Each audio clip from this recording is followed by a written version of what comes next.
I went into this film having no idea what I was going to expect, because this is the first Quentin Tarintino film I've ever seen, and not only is Quentin Tarantino a very famous director, his films have a very distinct vibe about them and, you know, trademark things, most famously of which probably the violence. So, let's get on with it. So, this is about a team of soldiers in World War II called the Bastards, whose main job and objective is to go to France and kill and scalp as many Nazis as possible.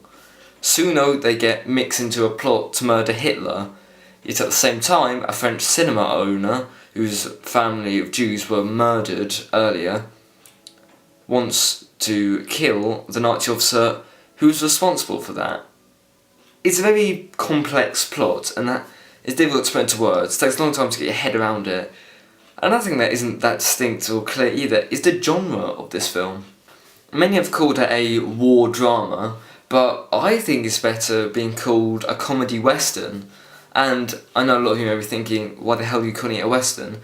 Well, just think about it. Imagine the Nazis as the cowboy settlers and the bastards as the Native American Indians. Then it makes perfect sense. I mean, the first chapter in this film is called Once Upon a Time in Nazi-occupied France, which is a play on words of Once Upon a Time in the West, play on words of the classic Sergio Leone spaghetti western.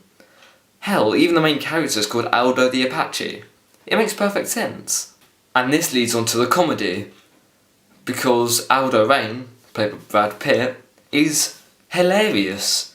Every scene with him, he completely steals it, because he's just so funny. And the reason he's funny is because of that brilliantly over-the-top American accent. I mean, everyone gives 100% in this film. Christoph Waltz, who won an Oscar for this film, spoke 4 different languages fluently. That is worth noting, isn't it? Michael Fassbender did a brilliantly over-the-top typical British spy. All of the characters are memorable. Hugo Stiglitz, played by Til Schweiger, is so memorable because he's a, badass, cold-blooded Nazi killing machine. Of course there's Shazana, who's a determined woman of few words, and her emotions are crystal clear. Like I said about a lot of the characters, the whole film is just ridiculously over the top. I mean, this film is about an assassination attempt on Adolf Hitler. Come on, it's going to piss off some people. The violence, it's so exaggerated, it's almost funny in that regular Tarantino fashion. This film is so daring, and it really does pay off. And not enough films take that risk. The reason most films don't take the risk is because all these risks may not pay off. And out of all the ones that do pay off, this film does suffer badly from some. Because, well, one that stands out in my head, and probably everyone else who watched this film, it's way too long. I mean, for example, the first scene is Christoph Waltz talking to a French guy, and that's it. For most of the scene, that's all they do, just talk.